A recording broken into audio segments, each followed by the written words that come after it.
do you balance it all, Andrea? I don't. I do get asked that question. I don't believe in balance. I think that balance is, how do I put this? I think balance is a false narrative. I think it's kind of like perfection. Perfection is not attainable. The only thing or person that was ever perfect was Jesus. End of story. And to try to obtain perfection is just, it's futile. So I'm not saying don't go for excellence. That's different. In everything, there's a season. Welcome to the Jeff Sutherland Show. Let's grow today as we learn from decades of real estate and leadership experience. We want you to know that when you log into this show, you're going to get authentic conversation. We're going to give it to you straight, and it's going to be real. Hey, everybody. My name's Jeff Sutherland. We're on the Jeff Sutherland podcast, and I'm here with my co-host, Bella Loomis, and we're excited about today. In fact, I've been in the business about 24 years, all in the Phoenix Valley, and we have our team here to help serve you if you're a buyer or seller, or perhaps you're an agent in another area of the country. We're here for you. So if you need anything in the Phoenix area, please give us a call. Today, we have this amazing friend of mine, and she's a very dynamic and driven lady. She lives in Oregon, and she's my friend named Andrea Beem. And when I first began this podcast, I wanted my audience to hear from some of the very best and brightest, some of the best talent in the entire industry of real estate, and also talk a lot about leadership.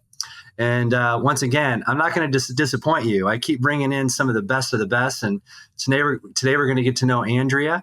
She's a woman of faith, a woman who started the Beem team around 2008. She and her team are very involved in the community in Salem, Oregon, a beautiful area, I might add. Not only a top producer, but also in the top 100 agents of all of Oregon. And she's also served as the president of the Willamette Association of Realtors. I nailed that name. Yes. And then finally, she balances all of this while being a great mom. So today, lean into it. Lean into this, friends, because I've met very few people that have all the things that this amazing lady has and how she brings it on a daily basis. And she's at the top of her game. So, Andrea, welcome to the Jeff Sutherland Show. Oh, you're so kind. Thank you, Jeff. I am so honored to be here. We're honored too. Absolutely. And we met a couple years ago as we worked on a boot camp together with another of our colleagues, Randy Bird. And we worked on the curriculum, and that was fun. And I got to see you in action. And what I liked about you is you're very detail oriented, and you also come from a place of knowledge and experience because you've done it. I mean, you were in the trenches. You've sold a lot of real estate. You run a great team. And so you're really credible. And I know that your career has taken several iterations in Oregon and different things along the way. And I know you've also had setbacks, and so, I just want to, I'd like to ask you to share your story with our audience today, if you don't mind, Andrea. Yeah. I mean, if you haven't had setbacks, are you really even trying? Yeah. Are you really? I mean, so I started in 2008 and originally was part of another team and decided that I, wanted to structure things a little differently. So with a lot of encouragement from a lot of friends, I went out on my own. Within 6 months, needed to hire an assistant because things were just going gangbusters, and hired my first assistant, and I've really never looked back since then. We've had different variations of the team. We've learned a lot along the way. It's really fun now to be able to mentor agents that are where I was 5 years ago, 10 years ago, 15 years ago, and be able to help them along their journey and save them time and money in that process, and hopefully make it a little less painful. I've probably made all the mistakes in the book. And so now getting to mentor agents is kind of a whole another iteration of that, doing courses or whether that's on my team or organization or whatever that looks like. there's that saying that what got you here won't get you there. And, there's different skill sets that you have to learn, because selling real estate is different than being a leader and having people that are looking to you for guidance. And so there's a difference. You have to learn different skill sets, and sometimes that's a bumpy road. Yeah, so selling real estate is different than leadership. Wow, that's good. So what do you think would be some of the differences? Well, you get really good when you are practicing things, right? You practice, how do you handle objections coming from maybe a seller or a buyer that you commonly get. And when you do that over and over and over again, repeatedly, then you get comfortable with that, right? And mastery is like, what does they say, like 10,000 repetitions? So when you're doing things over and over like that, then you get good at it. And so when you all of a sudden are in a different dynamic and you're needing to do something different, then you have to have different skill sets, different practices. You got to put in more mastery hours, learning different people's skills. You may not be selling, right? Like with real estate, you're maybe more in the selling role, but in the leadership role, you're developing people, you're developing other leaders, you're developing other real estate agents. And that takes a different mindset, and it takes a different skill set. You're still dealing with people, but it's still a different objections, different dynamics. Andrea, where was that turning point for you where you decided to become a mentor and coach agents rather than just selling? That's a great question. I don't know if there was a turning point for me. I think that it was more it was kind of a natural progression. Somebody told me once that I would make a really great teacher. And I don't know, I love teaching. I guess there's a passion in that. I love sharing knowledge. I love pouring into people. I don't know, my biggest bucket filling thing is when someone comes to me and says, I got so much value from what you just shared, or I just totally had an aha moment when you said XYZ. And I don't know, there's something about that for me that just lights me up and it fills my bucket. And so I don't know if there was a turning point. It was just kind of a natural progression into doing something that makes me feel good and something I love. Yeah, it was quite evident in when we had boot camp, you showing your passion for teaching. And one of the things I got out of it was the systems that you teach, and it's like your secret power. Oh gosh, there's a lot of them. There's a lot of systems. So systems to me means, this was like a little acronym for it, and it is saving you some time, energy, and money. And that's a system, right? I always like to use the analogy, like, how do you send a rocket ship to the moon? With a whole lot of checklists. A whole lot of checklists, a whole lot of making sure that you're not missing a step, because missing one step could be catastrophic in sending a rocket ship to the moon. Pilots do the same thing. They have flight checklists before they go up in the air, because if they miss something, it could be catastrophic. And in real estate, we're dealing with people's usually their largest financial purchase or sale that they will ever have in their lives. And we should have systems around that, right? We should have systems around the things that we do with every client, or with every transaction, or every family that we help. It's in their best interest and in ours to have checklists that we follow. So in terms of what systems, there's probably too many to go through, but if it's something in our business that we do more than once, then it has to have a system around it. It has to have a checklist. So I guess then I'll go deeper on systems. For me, a system usually includes things like a checklist is probably the biggest one, but that also can look like a SOP, a standard operating procedure. It can also be a video. So we call it the camcorder method. I learned this from a coach that I had, Dan Martell. He teaches the camcorder method. And everything you do in your business, you should have a video on how you do it, right? So if someone in your organization gets hit by a Mack truck, could someone else go in and do what they do, right? Without a lot of help and guidance. And when you have all three of those, that makes a playbook. So you have a video around a process, you have a checklist around a process, and you have a standard operating procedure around a process that you do. And every time you do that, you create a playbook for a component of your business. And the more of those you have in a library, an online library, then the more leverage you've given yourself to buy your time back in training purposes, in unexpected situations, right? Maybe someone goes down really sick for a week or two or a month or more. And if you're not the one that's in that process every day, unless it's documented, you don't know what to do. And that can be really hard on a business financially, if something like that happens. So it just goes back to, it's the epitome of that acronym, right? It saves you time, energy, and money in so many different arenas.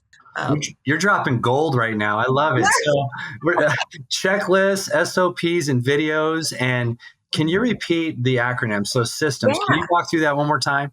Yeah. So it's saving you some time, energy, and money. Beautiful. Okay, I love it. I love it. That's good.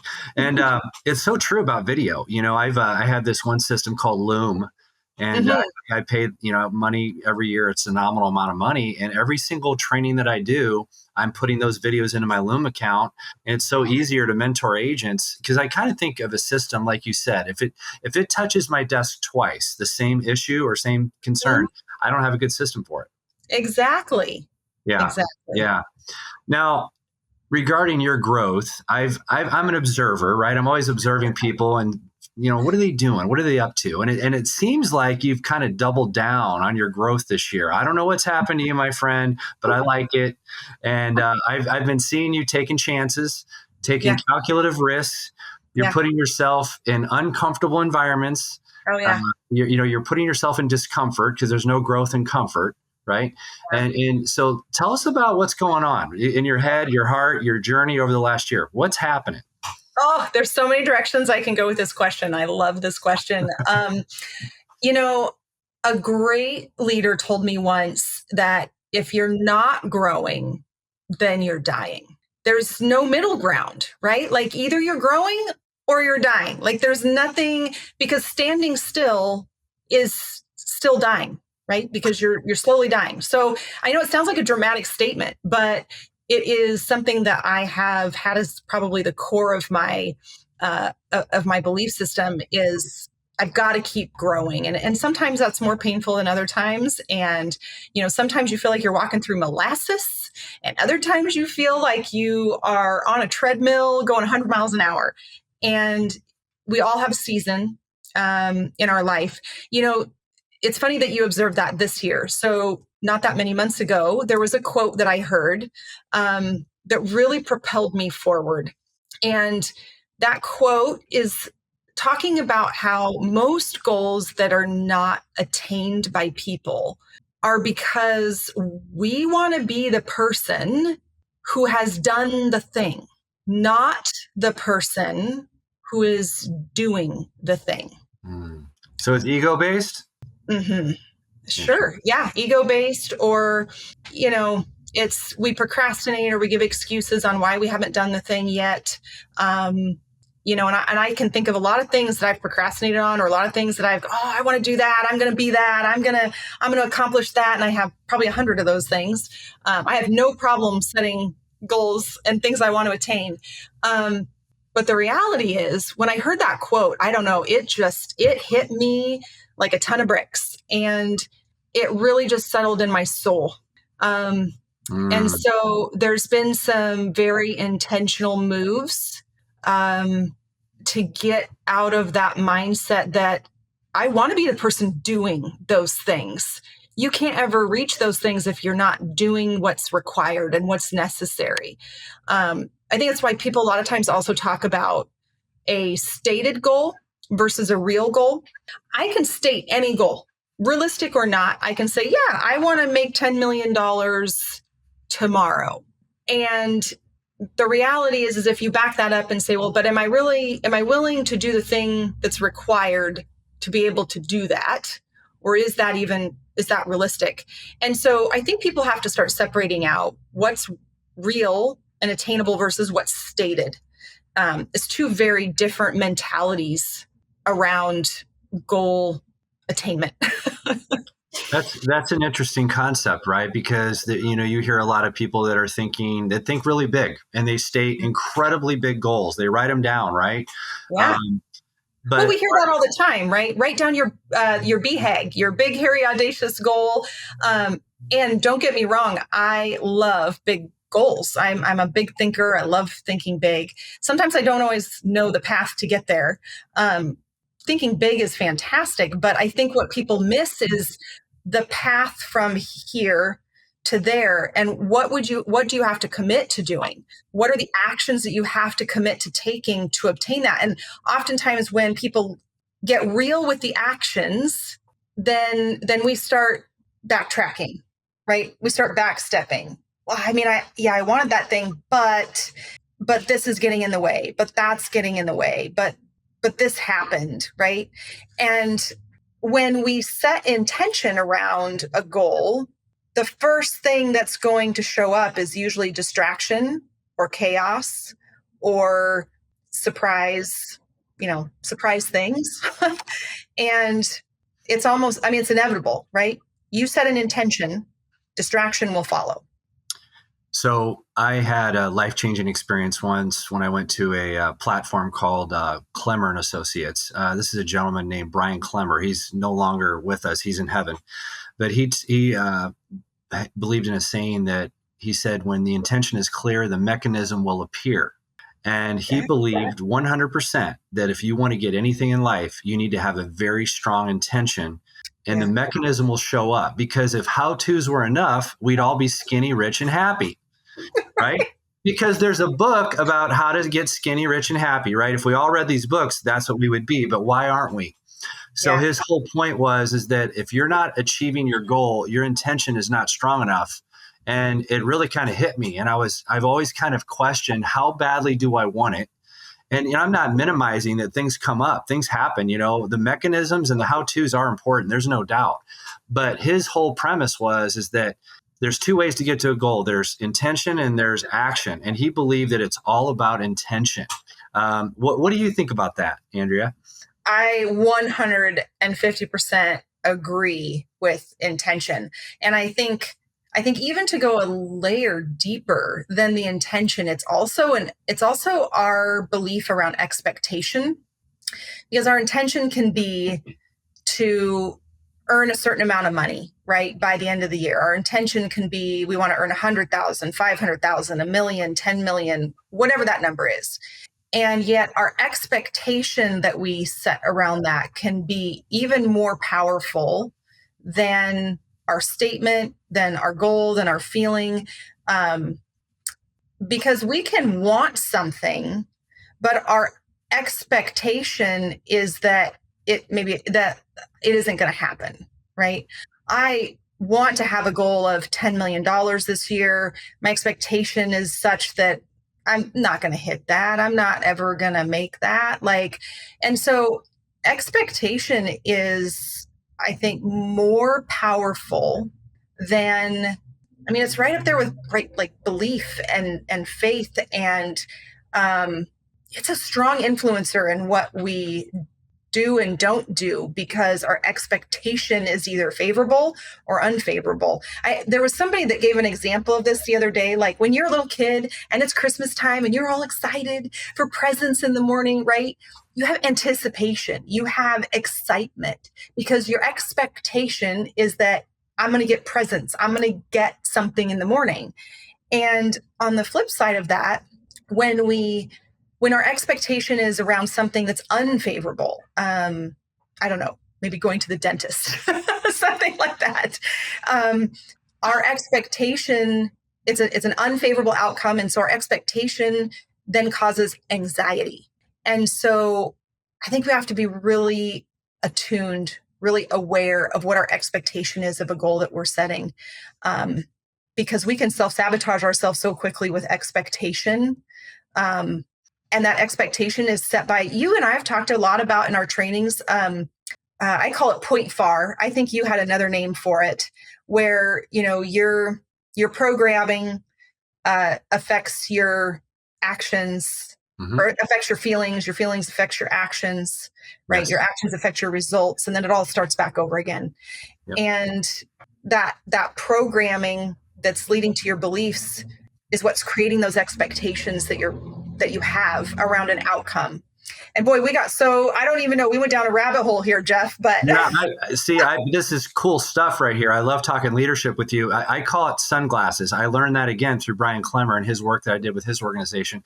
We all have sunglasses that we were brought up wearing. Okay, let's say yeah, you're wearing red sunglasses, Bella's wearing yellow, I'm wearing blue.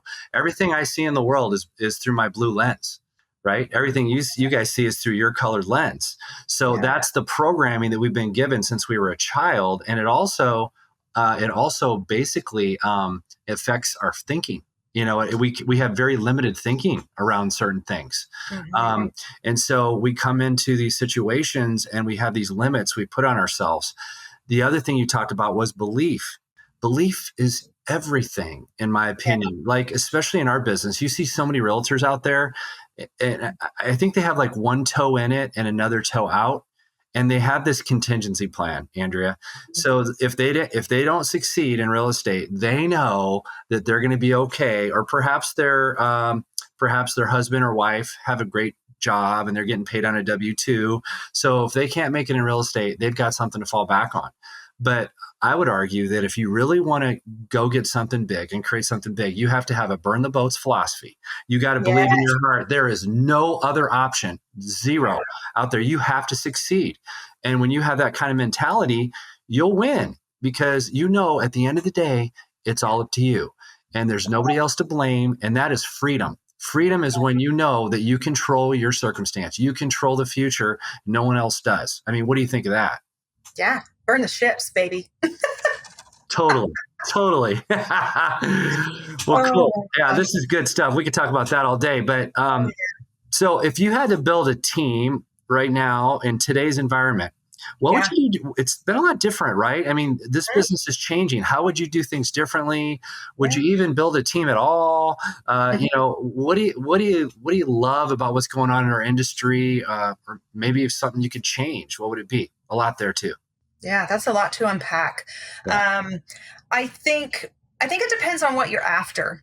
In terms of what I would do differently.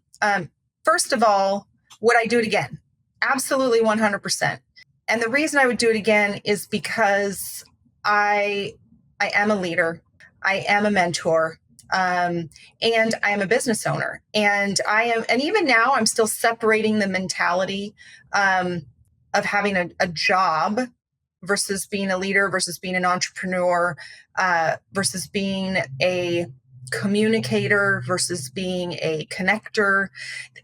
There's different mindsets. So I think for anyone listening to this, you have to first decide what you're after. If you know that for you are good selling real estate, being in production, whether that's independently or on a team, then that's awesome. And there's nothing wrong with that, right? I think you have to get clear about not doing things because people say that's what you should do, right? But doing things because you know where your strengths lie and you know what you want out of what you're doing.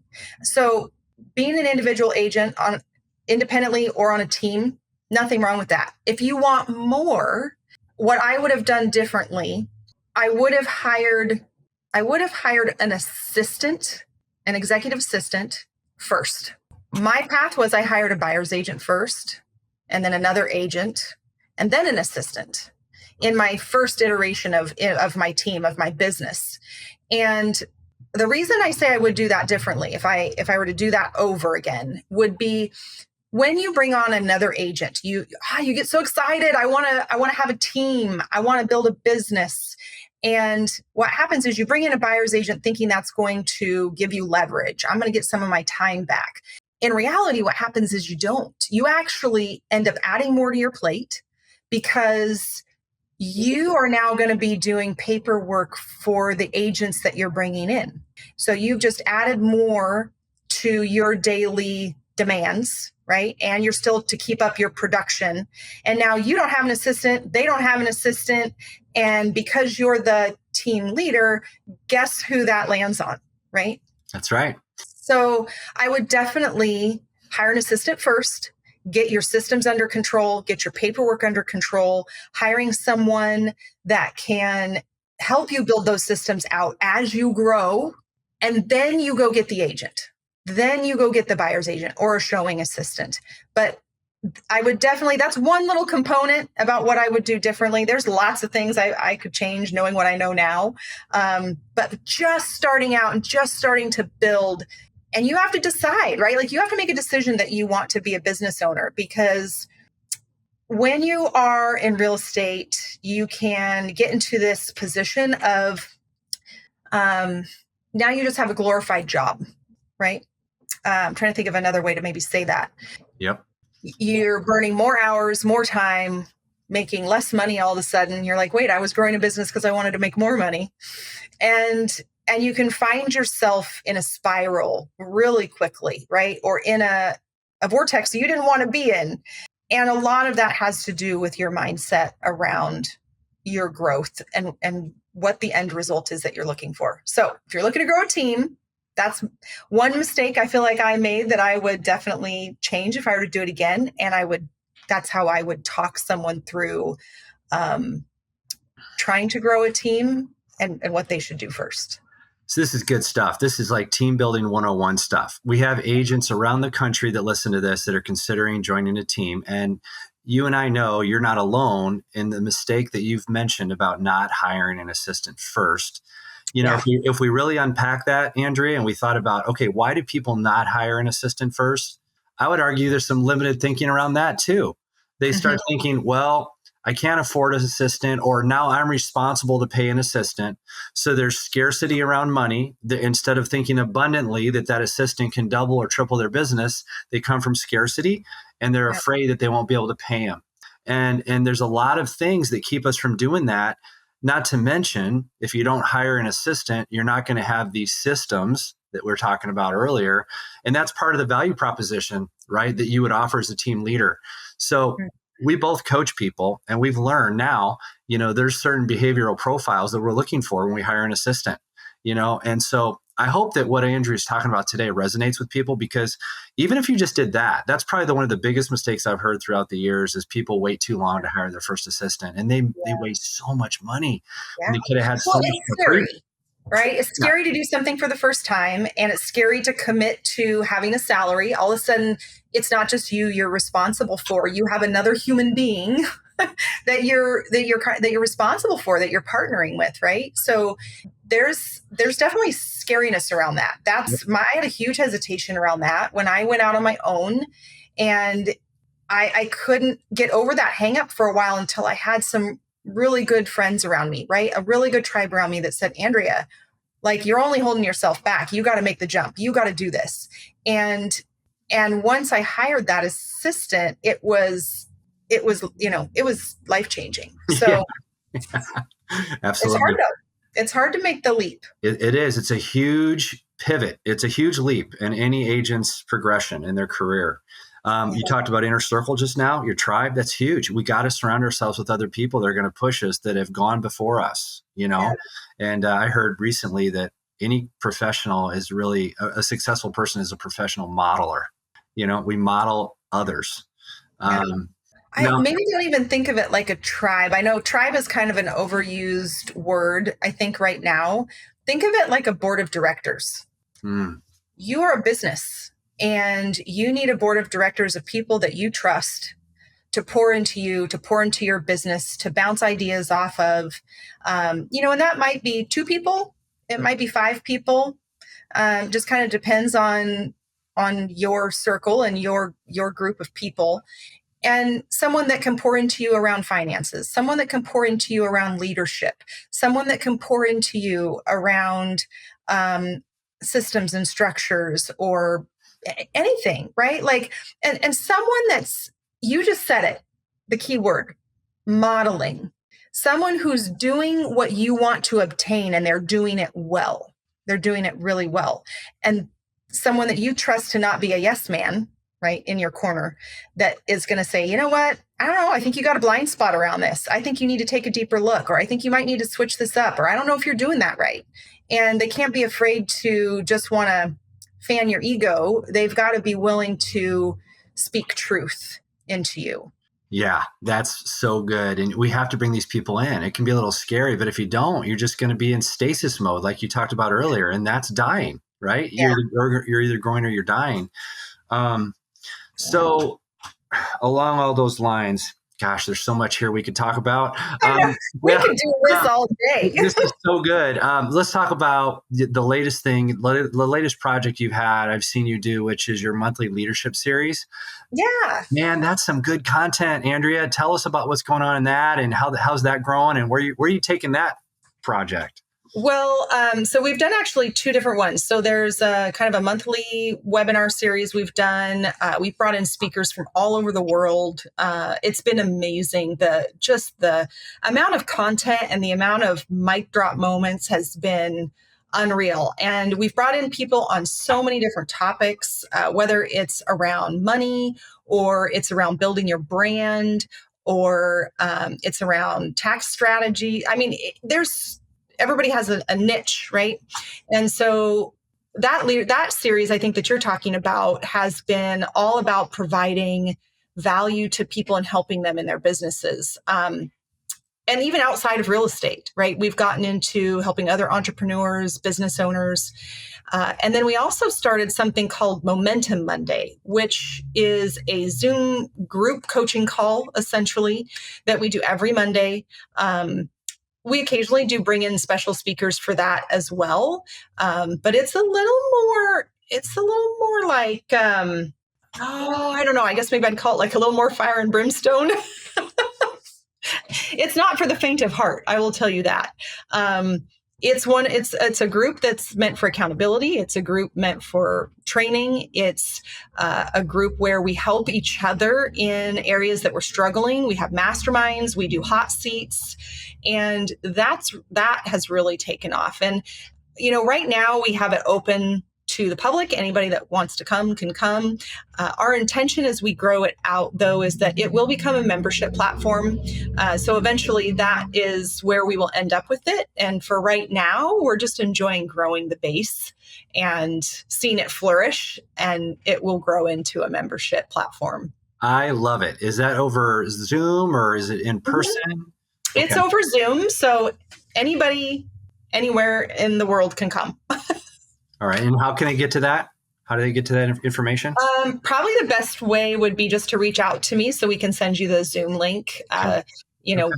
We can, I'm sure you'll share with your audience my contact information, and they can reach out to me, and I'm happy to give them the link. I love it. Okay. Now I also see, and this doesn't surprise me, you've always been this person ever since I've met you. You're very involved in the community. You're involved in your church. You're out there supporting sports. How has your community involvement helped your career? And just how do they come together, right? How do you work those two together?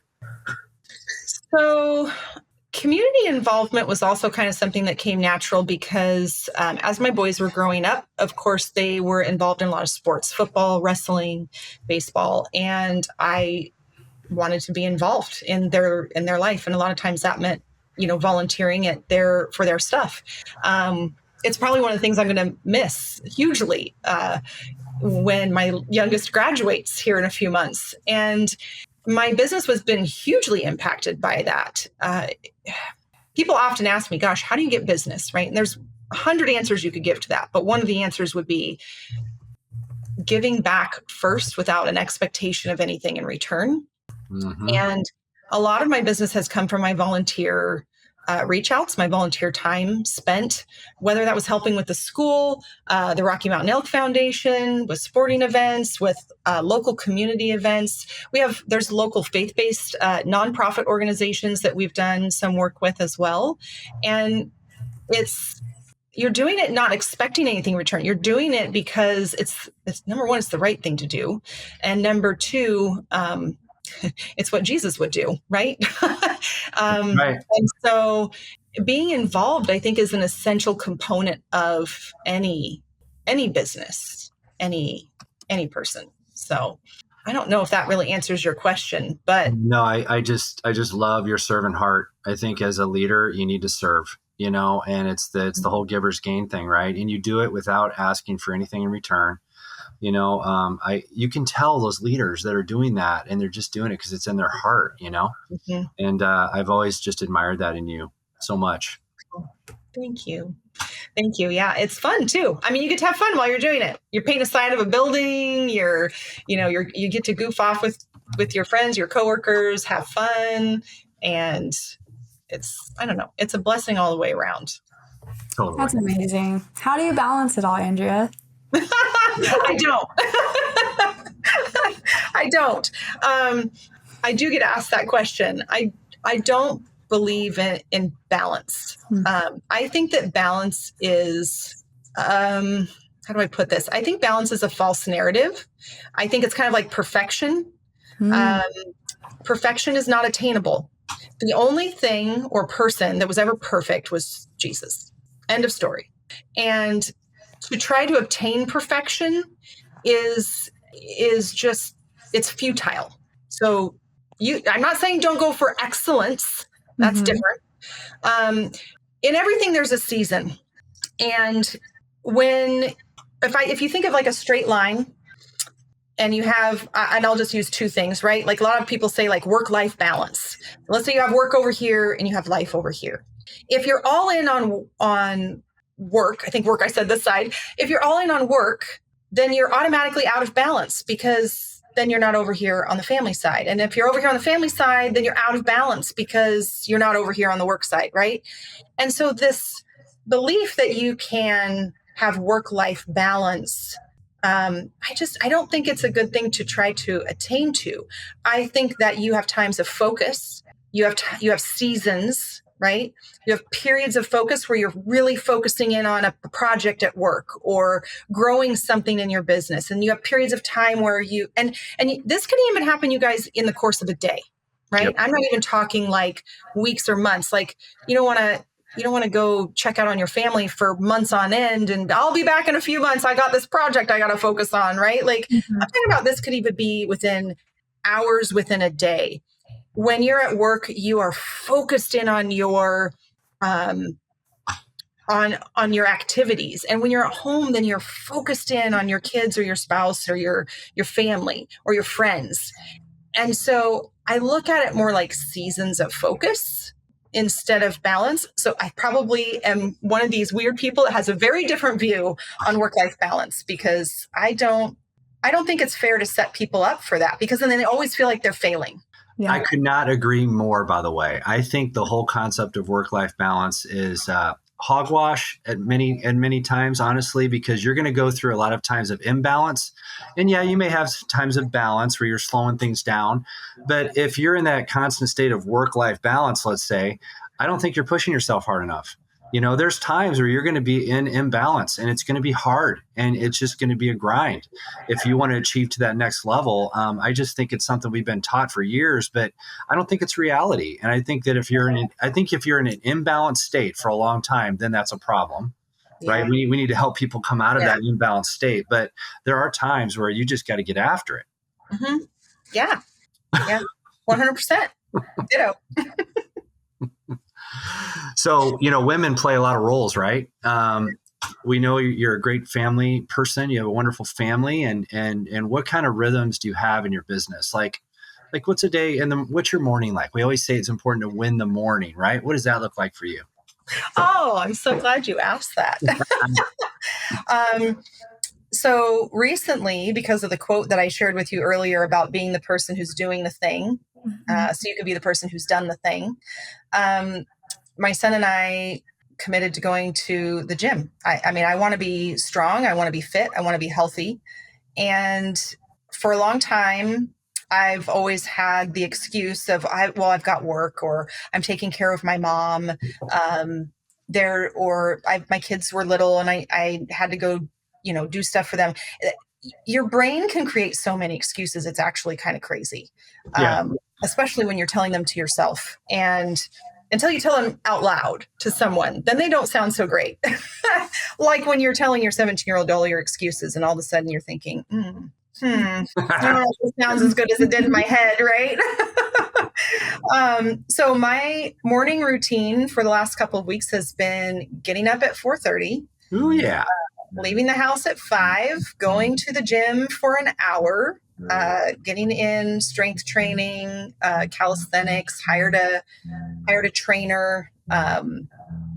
And it's been committed to being healthy, being strong, being the person that I want to be. And I got to do the thing, right? Like nobody can do the push-ups for me.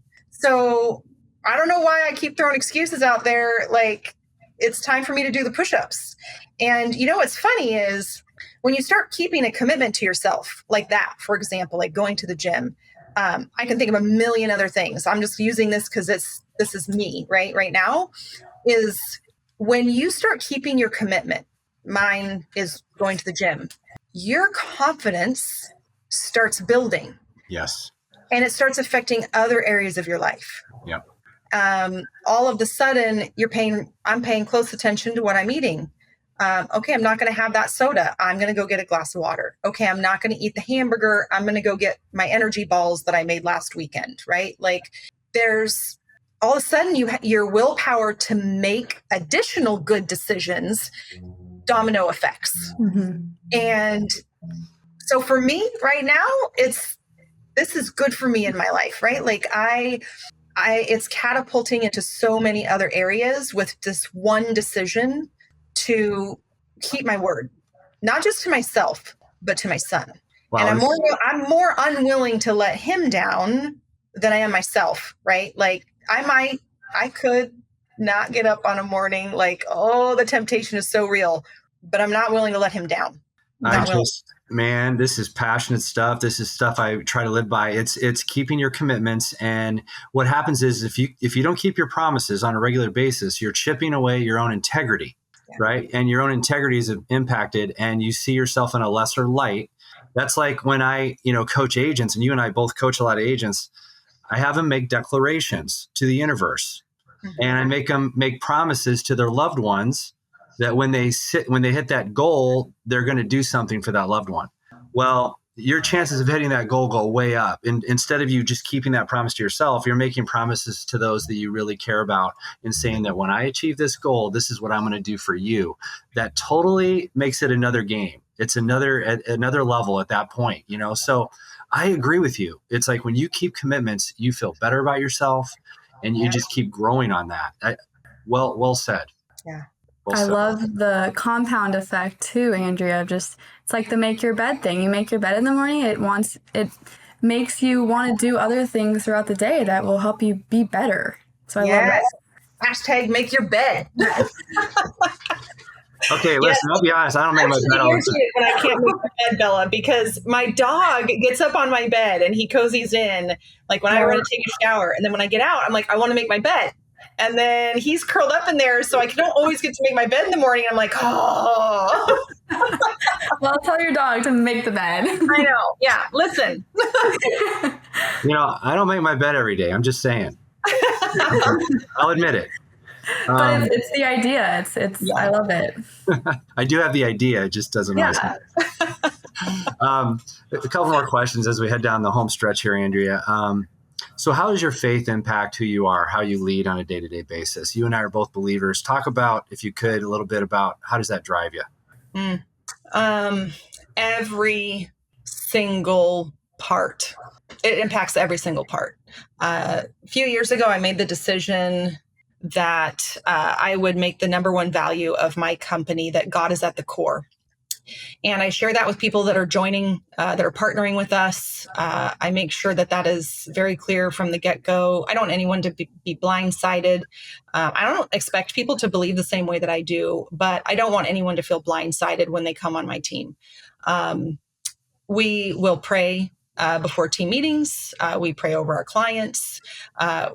Sometimes just two of us in the office will pray because one of us is having a bad day, we're struggling. I had that the other day. I was not having a great day, and I had people just surrounding me and praying over me. And it's the impact is huge.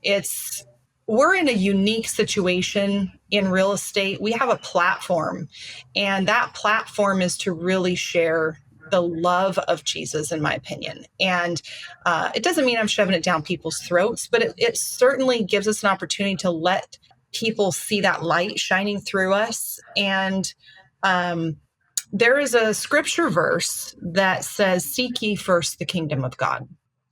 And I've read that verse a lot. And when sometimes something doesn't set with you until you've read it for, like the 150th time. And for me, I guess I've heard the verse, I've read the verse, but recently it's become a deeper meaning for me. Seeking first the kingdom of God. I have another company that I'm starting, Kingdom Warrior Co. And it's a faith-based company. And so my thought process was, well, I really want to be making a bigger kingdom impact. And so I'm excited for that. And the real estate business is it's just a platform. It's just a different platform. And I love that. I get to impact people in a way that I wouldn't otherwise get to without this platform. So Yep. It doesn't make it easy. It doesn't make it easy for sure. There's been comments made, or there's been a post, made here or there. And I'm okay with that. Because in my personal view, if I deny him or even acknowledging him in anything that I'm doing, then I'm in deep trouble. And that's just not where I want to be. I'm not going to be ashamed to talk about him in my business or anywhere else for that matter. And it's a huge so when you ask me, like, how does that, it impacts every single aspect. Every single.